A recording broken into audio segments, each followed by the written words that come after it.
Now let's start our next discussion on working in a new environment with work-life balance. What are the challenges? Ladies and gentlemen, lack of resources, unsupportive relationships, high stress levels are few of the hindrances in work-life balance. So how can organizations create a good work-life balance in this new environment? Let us hear from our experts. We have with us Ms. Madhvi Pahwa, Chief People Officer, South Asia, GroupM. Welcome, Madhvi ma'am. Ms. Nisha Singhania is also with us, who is the co-founder and director, Infectious Advertising.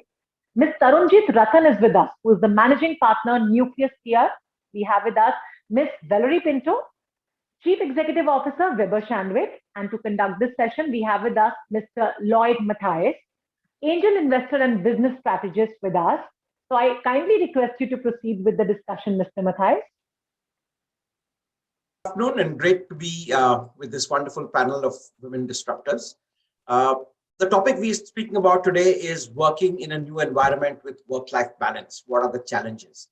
And I have four wonderful women achievers on this panel. So we're going to probe a little deep into the subject and try and get their perspective on it. I just want to kickstart by, kind of sharing a little bit of, what's happened in terms of to all of us in the context of the pandemic, right? Not roughly, but I think precisely 2 years back at this time, our lives were vastly different. None of us saw what's coming in terms of, the severity or the impact of the pandemic. It has irrevocably changed all of us, both personally, professionally, and our organizations in general. And they say these things happen, literally once in a lifetime, and they change a lot of things in a kind of permanent way, right? All of us have seen the effect 9/11 had on airport security. There was a time you could breeze in, pretty peacefully, and now, we go through kind of deep scans all through. So I guess some of what COVID has done to us as humans will be here for the long run. I just highlight a couple of areas where I see the pandemic having changed the world. I think one is we all recognize huge shifts in consumer behavior, right? We've all become more hygiene conscious, building up our immunity. The concept of remote working is real, right? Prior to this, we all did the occasional conference call, but now kind of working out of away from the office is a way of life. Travel restrictions, right? We thought nothing about traveling all the while, and clearly in the last 2 years we've seen that come down significantly. Public gatherings, right? Movies, rock concerts, hotels, that's kind of, at least for now, gone out of the window. So a lot of this has changed, including at a personal level. Families, right? We've got more time to be with each other. We just realized, in a sense, how little it takes for us to get by. Some of us have discovered new passions in terms of cooking. We've taken our share of entertainment. I think one significant switch in consumer behavior all through the line. The second that I just want to set the context is also an increased confidence in technology. What was at once, let's say, digital wallets were reasonably used. Now they're a way of life. All right. These days, pretty often, when I leave home, I may not have my wallet, but that you can pretty much get by. Right. So whether it comes to online payments, whether it comes to video conferencing, whether it comes to just ordering our daily groceries, I think confidence in technology has built up. So much so that a lot of government services, right? So up here in Delhi, you can get your driving license and lots of things totally online. You don't physically have to go anywhere. So online permits, passport services, I think all that's helped. And I think the last element really is, what I would say, a big focus on health. Being closely involved in the startup sector, I'm seeing it. Healthcare startups are literally going through the roof. But just the fact that everyone has kind of started taking charge of his own element. What we will focus on today will really be on the whole concept of how the office has changed. And I think specifically what we are going to dive into is the concept of work-life balance.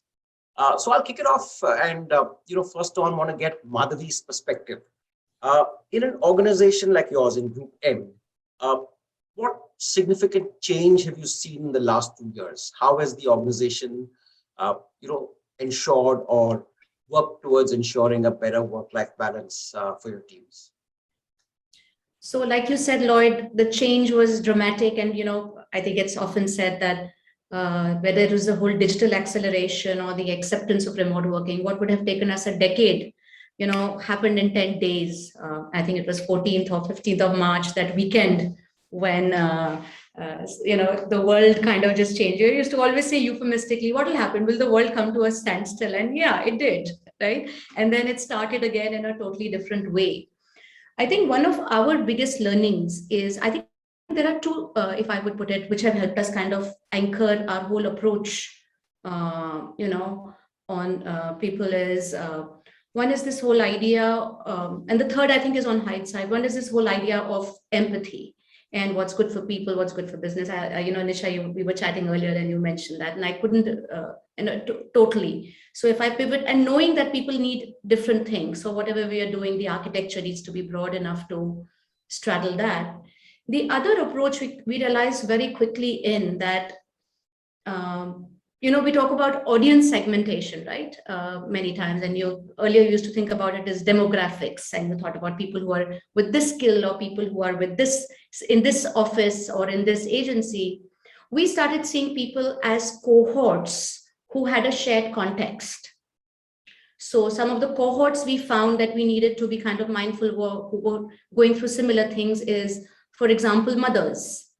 And, if school is starting at 9, the job status meeting cannot start at 9 for the mother, right? So the meeting timing started moving to 11. So, there was one cohort there. There was another cohort we found, which was new joiners. So, you're joining virtually, and then you're navigating blind for a little time. So that's a cohort that needs a slightly different way of, because, and it goes back to work-life balance and hours, because if you don't get that right, doing the day-to-day task can just take longer if you don't build that context. The third cohort we called were the flying solos, the people who found themselves living alone and then who went back to their hometowns. So their context, they're almost living in two different cities.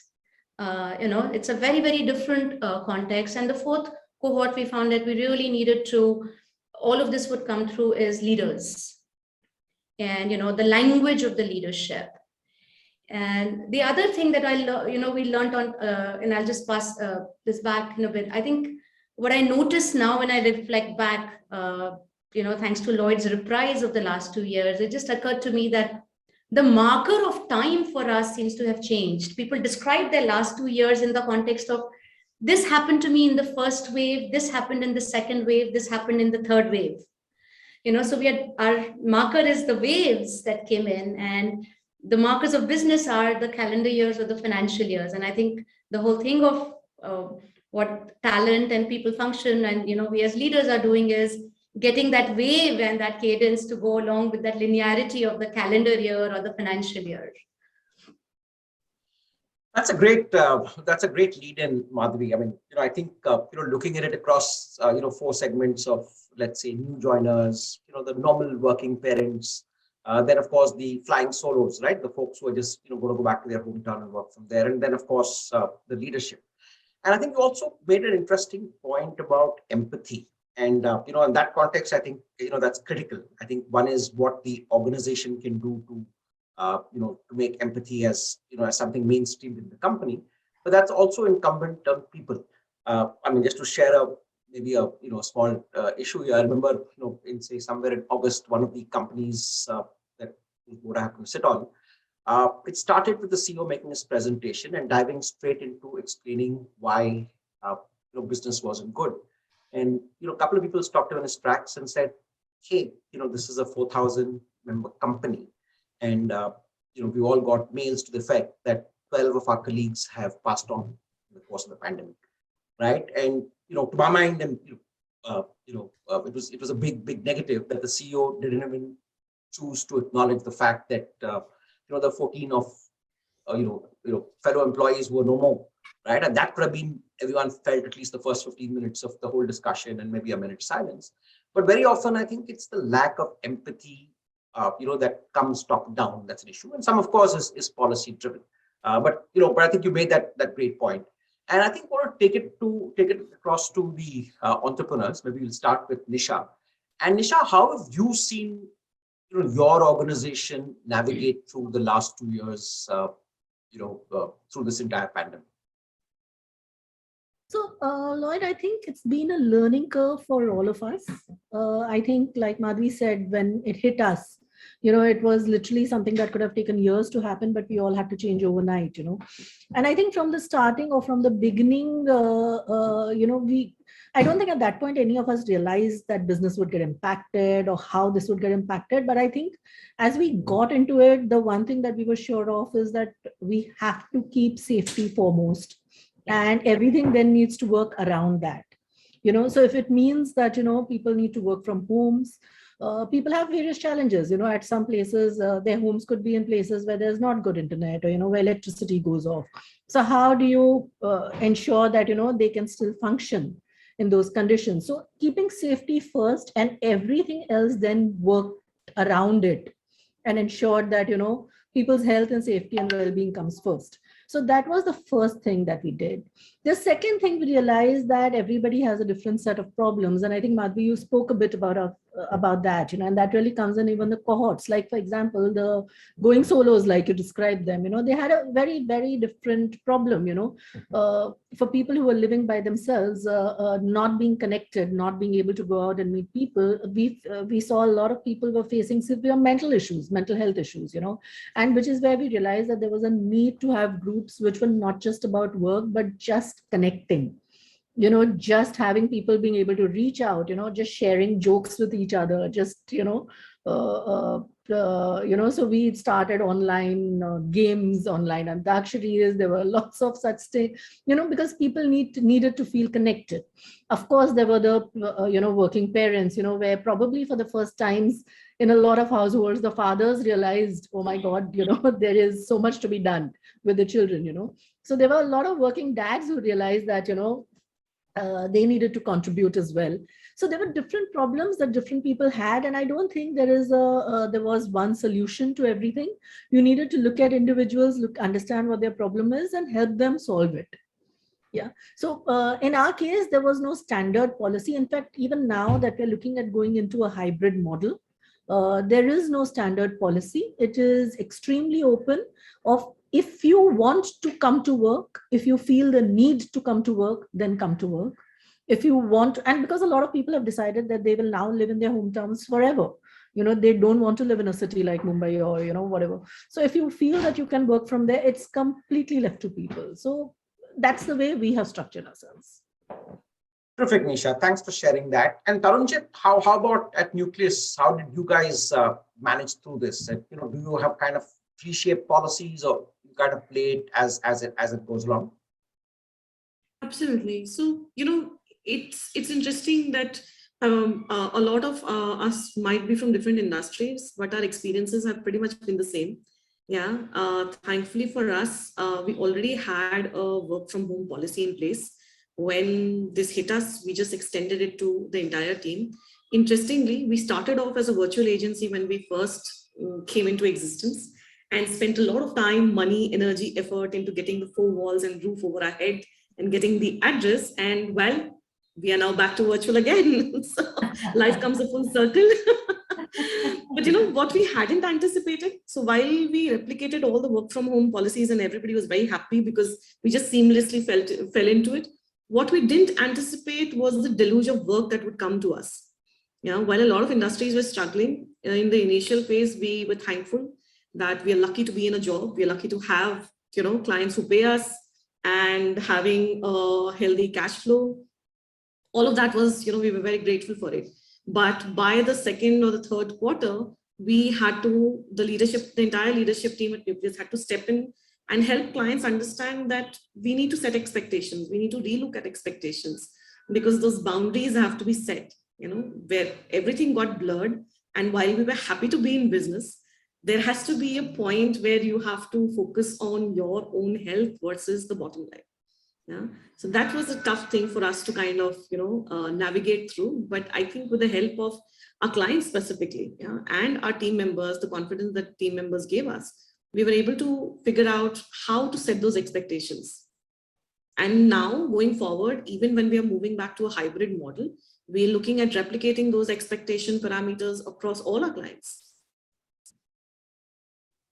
Terrific. Yes, that's true. I think you've nicely brought in the fact that typically, and there's no hard rules, but I think we're all kind of entering into a world of a hybrid workspace, right? We might, some of us might end up going back to the office more often than not, and some might can be working remotely as the default option.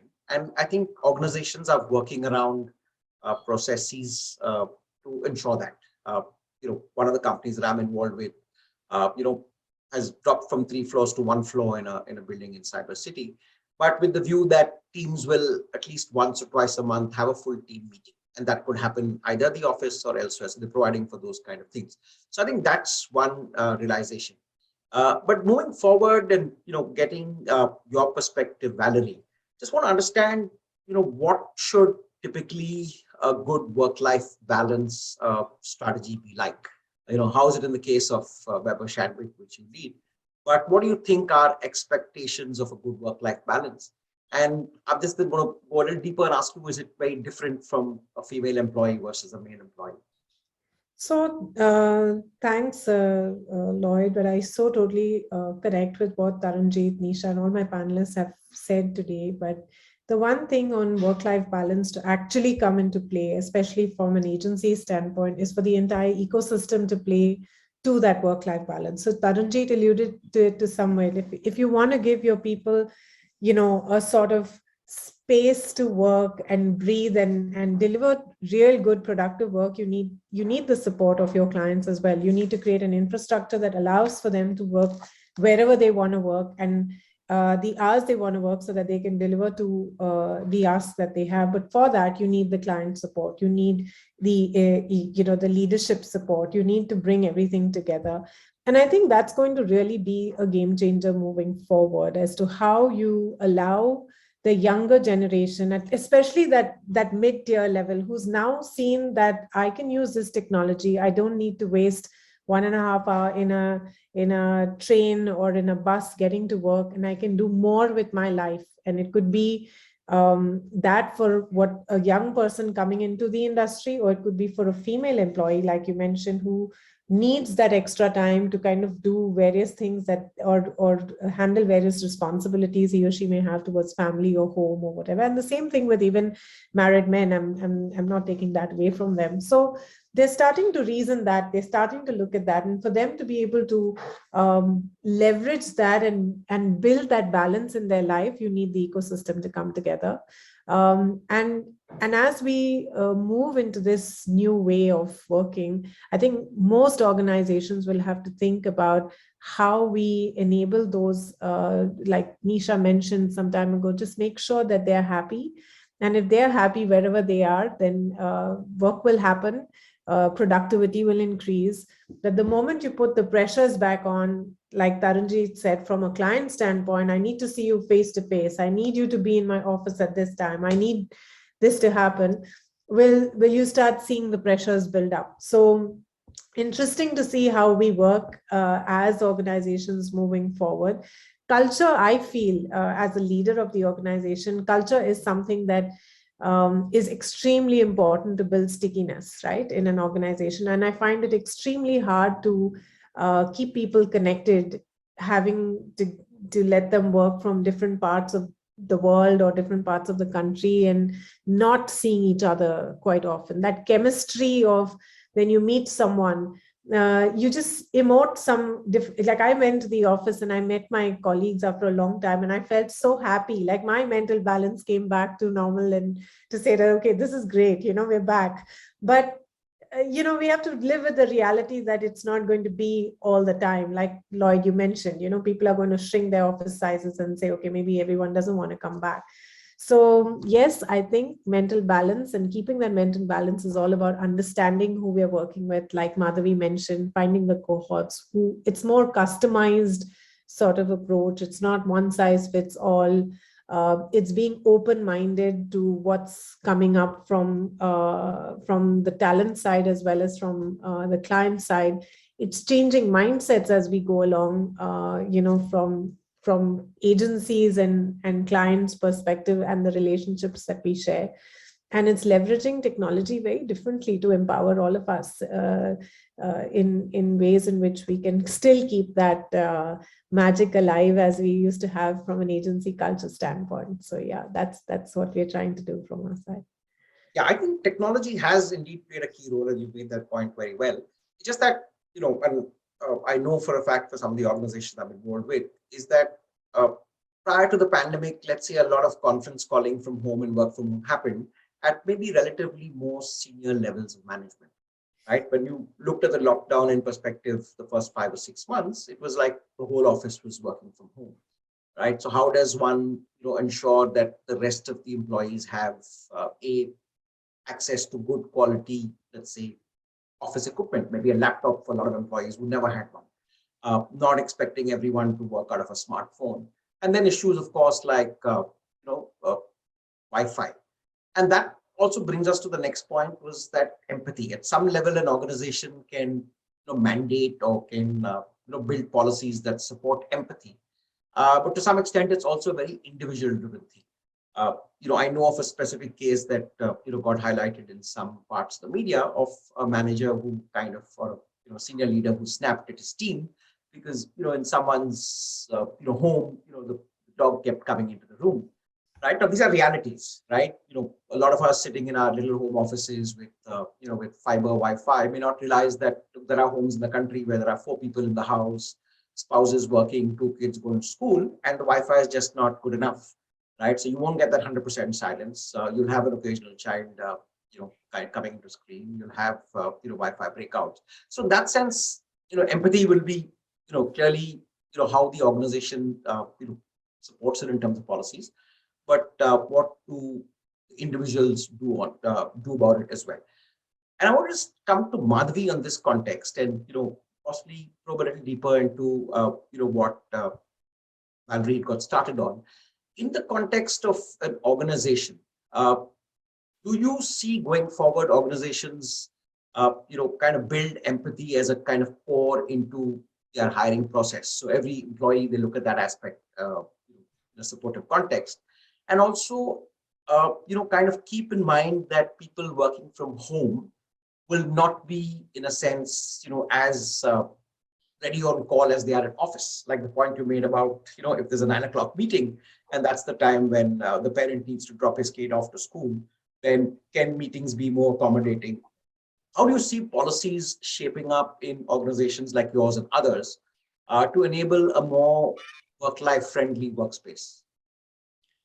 So 2 things, and I'll take your question in a moment, but I'm hoping that the anecdote that you narrated was a 2020 thing, and that we are all well past, where dogs, cats, pets, parents, you're on mute, I lost Wi-Fi, are all now part of meeting norms, because that would be quite worrying if in 2022 we are still dealing with.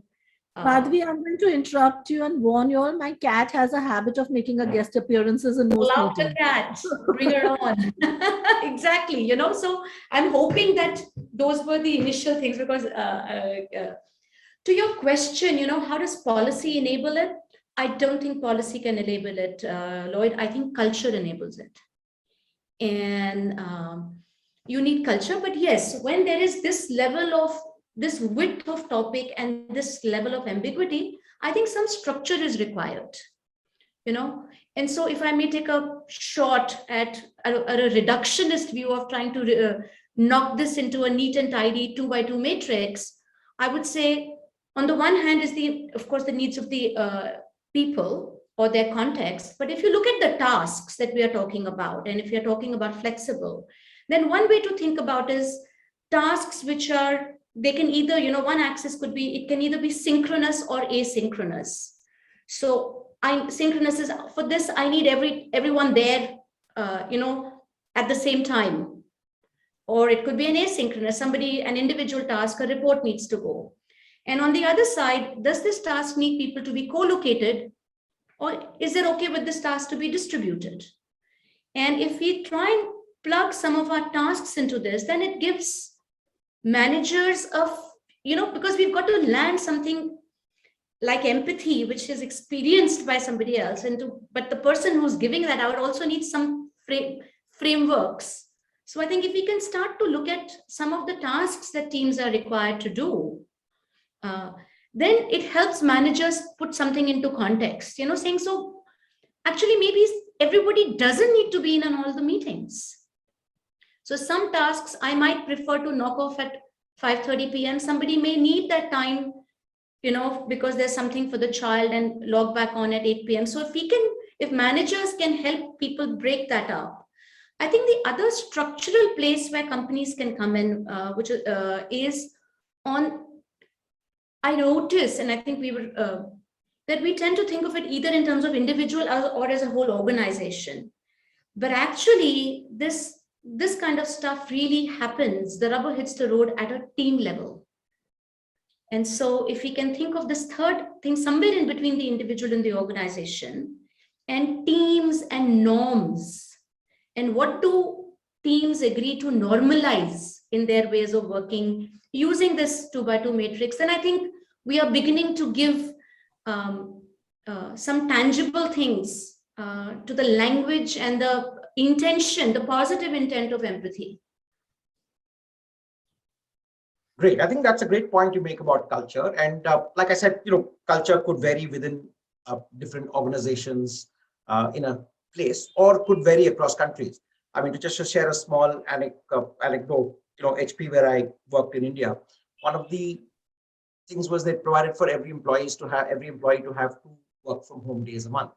And the unwritten code in India for a work from home employee was, that's a day he could use to, sort out some personal issues. Maybe he has to drop his kids, he needs some time. So we'd never really called that person until there was an urgent need as such, right? He would still be doing what he has to do as he would do in an office day. And, then I moved to a regional role, and there, the expectation was that I work from home was somebody would get onto his computer at 9 o'clock and would be on call till 6. And I've got messages from team members saying, I'm off for 10 minutes, do I have your permission? And I said, oh, that's, I would assume that was part of the course. So I think at one level, culture, is clearly what you mentioned. The other point, which I think you brought out, and, I think good to get Tarunjeet's and Nisha's views, is that a lot of the variables in an organization are, in a sense, outside of the control of the organization, right? So if you've got a demanding client who wants to see you in his office at 10 a.m., you might end up doing it, right? Because that's the need of the business. So I think a lot of times there are a lot of issues that are beyond control. At what point do you say that this is good for business but not good for my employees? And where do you draw the line, right? At some point, you want to not lose any business coming your way. At the same time, you also want to build a culture that's supportive of your employees. You cannot expect them to, to get a press release into a publication at 11 p.m. because that's the need of the client. So how do you kind of balance that business imperative versus, what's good for your people? Tarunjeet, you want to go first? Sure. The buck stops here. Yeah, absolutely. Because end of the day, the leadership team, the top management has to kind of figure out who to prioritize, what to prioritize, profit versus people.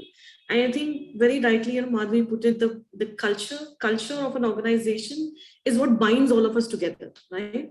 And I think the pandemic, during the pandemic, especially during the second phase, it got our entire client roster through a churner. Yeah. You realize which are the ones that actually resonate with the values that you do have. Those are the ones that stuck around with you. Those are the ones that, and you tend to then start attracting the same kind of clients that you want to actually work with. I think everybody has kind of aligned themselves and figured out how much they want to give, how much they want to, kind of keep with them, where to draw the line. I think that's one of the biggest boons of what has, one of the positive things that has happened out there. And I'd like to touch upon one more thing. One of the positive things that has happened is that words like mental wellness, culture, internal communications have come out of presentations and actually become a reality. Yeah, they've actually become reality. People are actually talking about it, right? And being in marketing communication, we know very often that there are various reasons why a brand would say that it's okay, let's talk about it, right? We'll implement it later. But I think there's a huge pushback from the entire communication industry now, which is putting their foot down, becoming adamant about it, that you have to walk the talk. You can't just talk about it. You have to kind of figure that out first before you actually go out announcing it, right? In fact, for an organization like ours, where we had HR who would talk to people and make sure, especially the singles, people staying alone, people staying away from home with taken care of or had somebody to talk to, we actually tied up with a mental wellness counselor and ensured that the first session was mandatory, even if it was just to say hello. The kind of feedback that we got from all the employees as well as the counselor was phenomenal. And now that's a regular practice. I mean, see, if it could percolate down to an agency level, right? I'm sure it's kind of, opened inroads in many organizations where I think this should become a standard practice. Absolutely. And what was your experience like, Nisha? You're on mute again. Sorry. Sorry, is that am I audible? Yeah. Yes, Yeah. please. So question about, where do you draw the line really, and like I said, I'll repeat what I said, that, if you keep your people happy, business happens. I think that being the fundamental truth, unfortunately, a lot of times the business that we are in, the service industry, even prior to the pandemic days, there were people who were working long hours because there are deadlines to be met and stuff like that. Yeah. So I think you need to be able to take a call saying, is that a reasonable demand in the given scenario? And if that's a reasonable demand, then you will equip the person or enable the person to meet the demands, and it's not just the person's or individual's problem. However, if it is an unreasonable demand or an unfair demand, then you would not hesitate to pick up the phone and tell the client that, hey, this is the situation, these are the problems people are struggling with, and we don't think your demand is reasonable. Obviously, if there are clients who completely understand this because they themselves are going through this, but there could be clients who don't, and then you need to take a call. You need to choose between what is more important to you. So I think that's a choice most people have had to make, and I think most of them have made good choices. Fantastic. No, but thanks for sharing that. And quickly getting across to you, Valerie. There are clients, and there are tough clients, and then there are bosses in large global organizations. And there are late night conference calls, and there are unreasonable demands from some of them. So how does this fit in that context, right? So let's say, we've gone through, let's say, how do you handle slightly difficult clients in a situation, and which side do you kind of err on the side of? How does one, if the need be, push back to a large global organization when a lot of the demands and expectations haven't been tempered, let's say, during the pandemic or even in normal course of business? Because let's say we have a lot of internal hurdles in India that very often we have to surmount, right? Sometimes infrastructure, long commute times and such like. How do you navigate that, in this context? So fortunately, I think we've had very great, good global bosses who kind of gave us a early sign warning to say that this is likely to happen. I think, that the US felt it faster than we felt it. We saw a lot of companies going around, retrenching people very quickly in the first phase as well. And we were also asked the same question. So for us, the most important thing was to keep people secure, because people started getting a bit insecure at that point in time to say that, hey, maybe I need to find another job or whatever. So the most important task was to, one, build a sort of stronger understanding of the potential of what the business is. Keep your people secure, build a context back to your boss to say, this is what I'm going to see, and this is how we're going to pan out, over the next 2 years, and give them a longer tail on what the business is likely to look like. And I'm sure when you, as a leader, if you stick your neck out to say, hey, this is what I will deliver by this end of this year, and you have to have that much confidence in your business to be able to say that. And fortunately, we were successful in doing it. But I do know that there was a lot of retrenchment that happened outside. There were people who lost jobs, salaries were cut, etc. during that period of time. But we had to make sure that, our primary, focus was to keep people in their jobs, make sure we kept everyone well, engaged, clients well engaged, We doubled up on some amount of communication that we did with our employees, as well as work we did for our clients. And I think, we kind of tied it through one of the worst years, which was 2020. 2021, we saw things pick up. Of course, we went through the second phase, which then got the world really worried about India. And I think all of you must have gone through this as well. The second phase, like everyone was ill, everyone was, and Delta sent some really bad signals globally as well. But I think it was also during that period of time we saw more clients being empathetic and supporting us than the first wave. And as a result of which, we again saw a good sort of trajectory as far as business is concerned. But in all of this, I must say that, we've had to build up the case of empathy from our global leadership to India as well, showcase the reality of the situation on the ground, but also talk about potentials of where we would go and how we would build on this together. It required me to do a lot of team building conversations with my people on the ground. Without their support, we wouldn't have been there. Absolutely. So guiding them through, getting them to have heart-to-heart conversations, and a lot of, I don't know if all of you experience this, but family got into the work-life balance, right? Family got into the work that we were doing. My mother's telling me to do this, and my husband thinks I work too much, and those kind of things.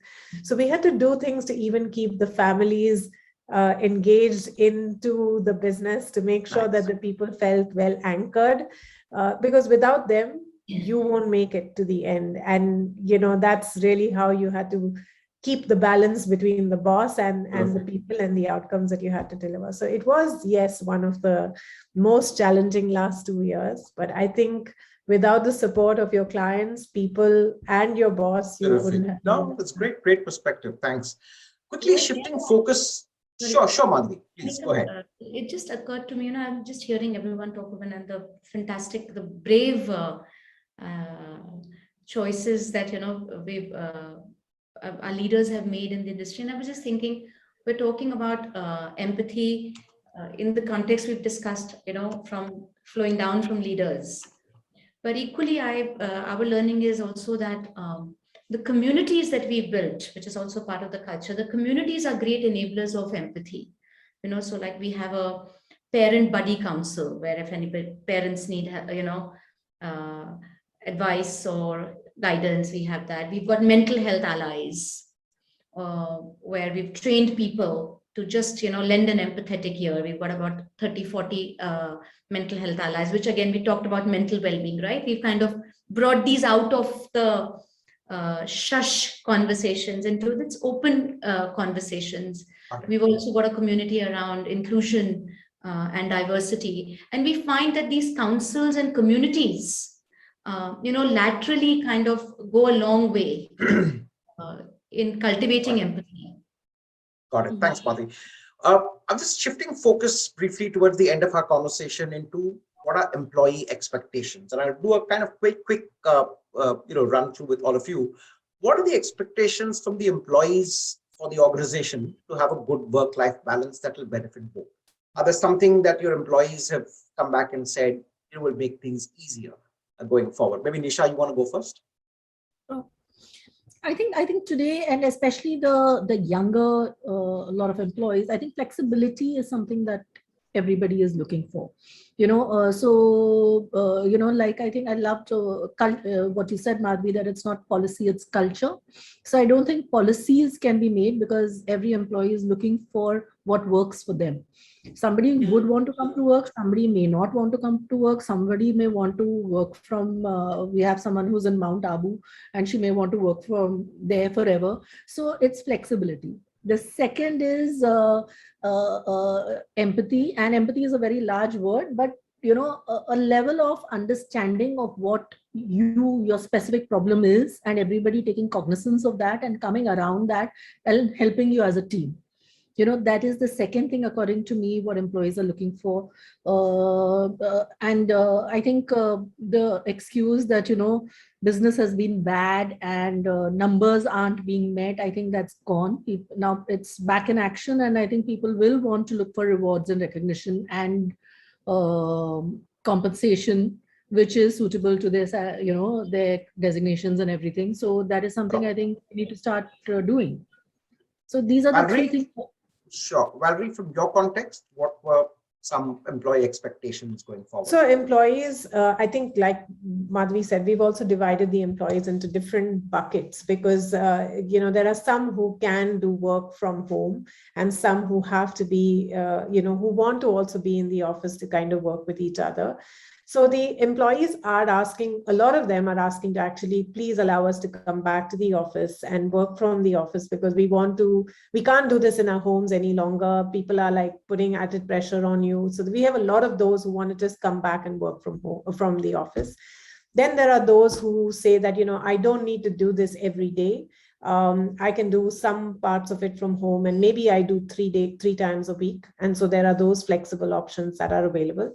There are some times which we are considering doing as well is that work from anywhere, and we may just give you 2 days a month to work from anywhere and support you working from anywhere to go and take that. We already do break days, once a week, like you mentioned, like once a month, you just give people time off to say, reset your brain and come back.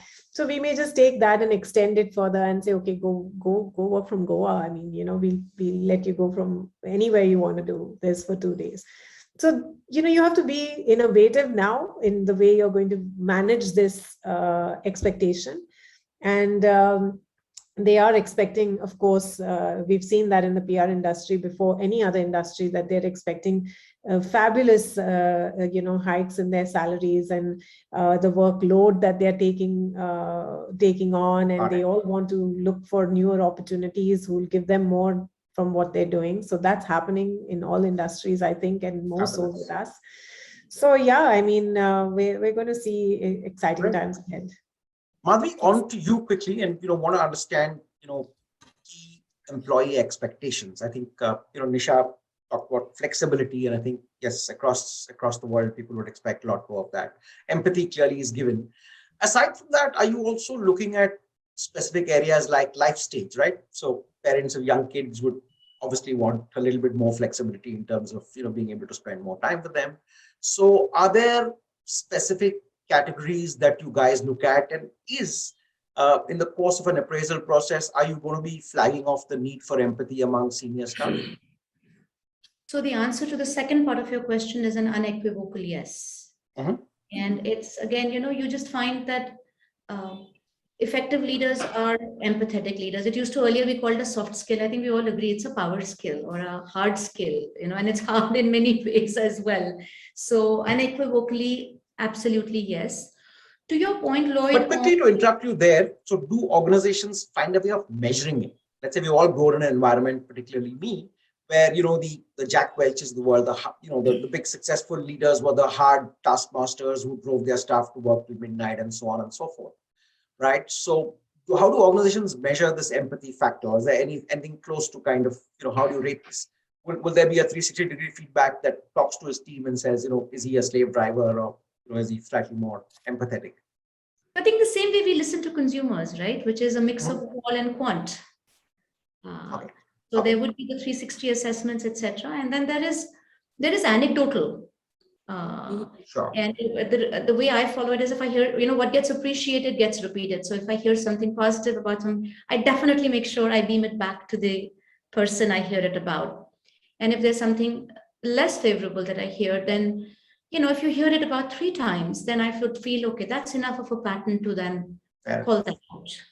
So that's emerging as a big theme, specifically in the startup ecosystem. Today, a lot of investors are actually looking a little deep into, if I could say, the psychology of founders. Right, 1 or 2 issues are making news, as you know, but it's been at the backdrop for a while, and there have been instances when, these things can be derailers.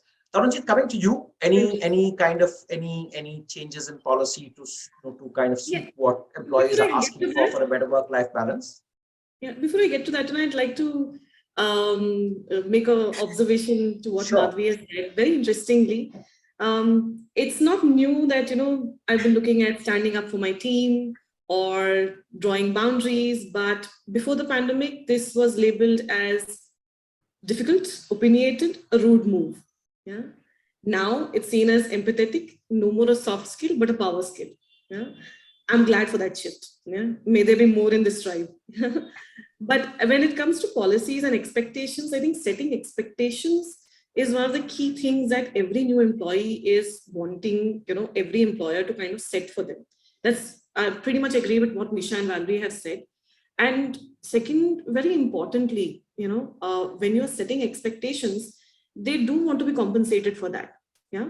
Now, while we are looking at, work from anywhere kind of a model, which I think every agency will have to kind of accept, every organization will have to kind of accept, there's no way around it. As an organization, what we have done is we've reintroduced the holiday, the yearly holiday.